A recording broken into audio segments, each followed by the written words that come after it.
L'Allemagne est souvent présentée comme un modèle de rigueur, un modèle d'organisation, un modèle de réussite sportive. Sur le terrain, les résultats parlent d'eux-mêmes.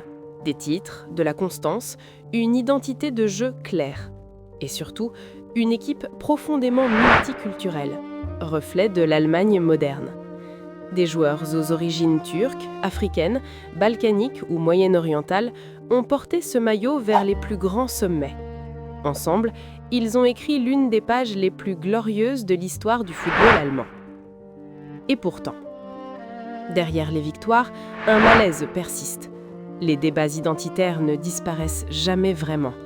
À chaque défaite, à chaque controverse, ce sont toujours les mêmes joueurs qui sont interrogés, les mêmes origines que l'on rappelle, les mêmes loyautés que l'on met en doute. En Allemagne, certains joueurs ne sont pas seulement jugés pour leur performance, ils sont aussi questionnés pour ce qu'ils représentent. C'est là tout le paradoxe. Une équipe capable de gagner ensemble, mais dont certains membres doivent sans cesse prouver qu'ils en font vraiment partie.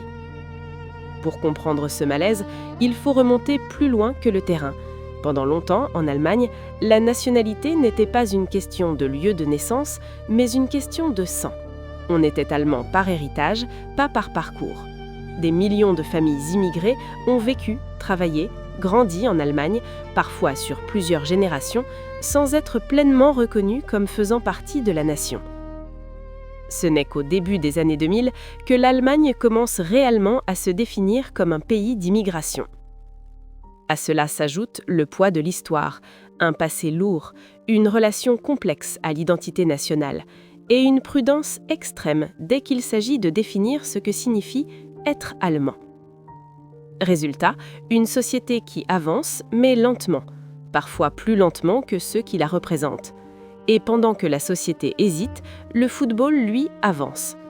Après les échecs sportifs, l'Allemagne lance une réforme profonde de son football. Centre de formation modernisé, détection élargie et surtout ouverture totale aux talents, quelle que soit l'origine. Dans les académies, une nouvelle génération émerge. Des jeunes nés en Allemagne, souvent issus de l'immigration, formés localement, imprégnés de la culture du football allemand. Les résultats sont rapides, spectaculaires, finales internationales, domination collective et consécration ultime avec la Coupe du Monde 2014. Sur le terrain, le choix est validé, la diversité devient une force. Mais en dehors du terrain, le doute persiste. Le football évolue plus vite que la société, et ce décalage explique pourquoi, encore aujourd'hui, certains joueurs doivent prouver bien plus que leur performance pour être pleinement acceptés. Pour mesurer l'ampleur du débat, il suffit de comparer deux images, deux époques, deux Mannschafts. 1990, l'Allemagne est championne du monde. Une équipe solide, disciplinée, presque exclusivement composée de joueurs blancs, majoritairement issus du même milieu culturel. À cette époque, la sélection allemande reflète une vision traditionnelle du pays. Peu de diversité visible, peu de joueurs issus de l'immigration. Ce n'est pas un choix sportif, c'est simplement le reflet de la société allemande d'alors. 30 ans plus tard, le contraste est frappant. La Mannschaft présente un visage radicalement différent. Des joueurs aux origines turques, africaines, balkaniques, anglo-allemandes. Une diversité qui saute aux yeux et qui raconte une autre Allemagne. Jamal Musiala, Antonio Rüdiger, Ilkay Gündoğan ou Jerome Boateng. Des profils différents, des parcours variés, mais un même maillot, une même sélection. En 2024, cette diversité n'est plus marginale. Elle est centrale, structurelle, essentielle au projet sportif. Pourtant, cette évolution n'est pas vécue de la même manière par tous. Sur le terrain, la Mannschaft a changé de visage, mais dans les esprits, la transition est parfois incomplète. Là où le football s'est adapté à la réalité du pays, une partie de la société continue de comparer, de regretter, de questionner. La Mannschaft de 1990 représentait l'Allemagne d'hier. Celle de 2024 représente l'Allemagne d'aujourd'hui. Et c'est précisément ce décalage entre ces deux images qui alimente encore le débat. Le contexte historique, des racines profondes dans la diversité contestée de la Mannschaft. L'équipe nationale allemande de football, la Mannschaft, reflète depuis longtemps une diversité d'une Allemagne marquée par l'immigration. En 2024, environ 28-30% de la population totale possède un background migratoire, un chiffre qui illustre un pays d'immigration depuis des décennies. Cette diversité s'exprime dans le football dès les années 1990. Gerald Asamoah, d'origine ghanéenne, devient en 2001 le premier joueur noir sélectionné en équipe nationale, ouvrant la voie à une nouvelle ère. Aujourd'hui, des talents comme Antonio Rudiger, racine sierra-léonienne, ou Jamal Musiala, père nigérian-britannique et mère allemande, incarnent cette multiculturalité. Pourtant, cette évolution suscite des résistances, amplifiées par la montée de l'extrême droite. Le parti AfD critique régulièrement cette diversité, qualifiant l'équipe de pas assez allemande ou accusant une dilution de l'identité nationale.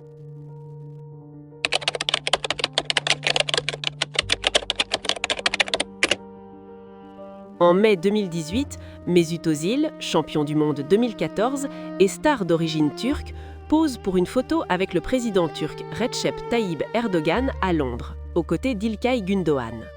Cette image, prise lors d'une campagne électorale turque, déclenche un scandale majeur en Allemagne. Critiqué pour avoir été instrumentalisé à des fins politiques, Özil devient le bouc émissaire après l'élimination précoce de l'Allemagne au Mondial 2018. Le président de la Fédération allemande, DFB, exige des explications publiques. Le 22 juillet 2018, Özil annonce sa retraite internationale dans une lettre ouverte poignante. « Je suis allemand quand nous gagnons, mais immigrant quand nous perdons ». Il dénonce le racisme et le manque de respect dont il est victime, accusant médias, sponsors et dirigeants de la DFB de l'avoir abandonné face aux attaques xénophobes. Cette affaire divise profondément le pays. Certains soutiennent Özil et voient dans les critiques un racisme latent, tandis que d'autres l'accusent de manquer de loyauté envers l'Allemagne.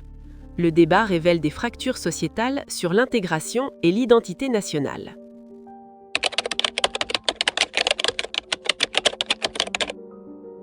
İlkay Gündoğan, impliqué dans la même photo de 2018, subit des attaques similaires pour ses origines turques. Capitaine lors de l'Euro 2024, il fait face à des critiques récurrentes avant d'annoncer sa retraite internationale en août 2024, citant une certaine fatigue physique et mentale. Ces cas ne sont pas isolés. Des joueurs comme Rudiger ou Musiala rapportent régulièrement des insultes racistes, soulignant que la diversité reste contestée. Un lien sociétal profond avec la montée de l'AfD. La montée du parti d'extrême droite AfD, qui gagne en influence depuis les années 2010, alimente ces tensions. Des figures du parti critiquent ouvertement la composition multiculturelle de l'équipe, la qualifiant de trop woke ou insuffisamment allemande. Ce discours trouve écho chez une minorité, comme le révèle le sondage ARD de 2024. La chaîne publique ARD sort un sondage explosif. Sur 1304 personnes interrogées, 21% disent vouloir plus de joueurs blancs dans la Mannschaft. Et une partie regrette même un capitaine d'origine turque comme İlkay Gündoğan à l'époque. Ce sondage fait partie d'un documentaire sur le racisme en Allemagne et dans le foot. L'idée, mesurer les attitudes réelles de la société. Mais la publication déclenche une indignation massive. Les réactions fusent directes de l'équipe. Julian Nagelsmann, le sélectionneur, condamne violemment. « C'est raciste, réveillez-vous, c'est de la folie de poser une telle question ». Joshua Kimmich en rajoute « Du non-sens absolu, absolument raciste. Le foot unit les gens, peu importe la couleur de peau ». Et même en 2025, les tensions persistent. Par exemple, en août, le club de Fortuna Düsseldorf renonce à signer l'attaquant israélien Sean Weissman après une polémique sur ses postes pro-israéliens concernant Gaza, un lien indirect avec les débats sur les origines et les positions politiques dans le foot allemand. Comparons avec la France. Les Bleus sont ultra divers, avec des joueurs d'origine africaine, maghrébine, antillaise, et malgré des tensions, cette diversité est souvent célébrée comme une force, un symbole d'unité nationale. Est-ce que ce sondage reflète vraiment l'Allemagne entière ou juste une minorité bruyante ? Dites-le en commentaire, je veux savoir ce que vous en pensez.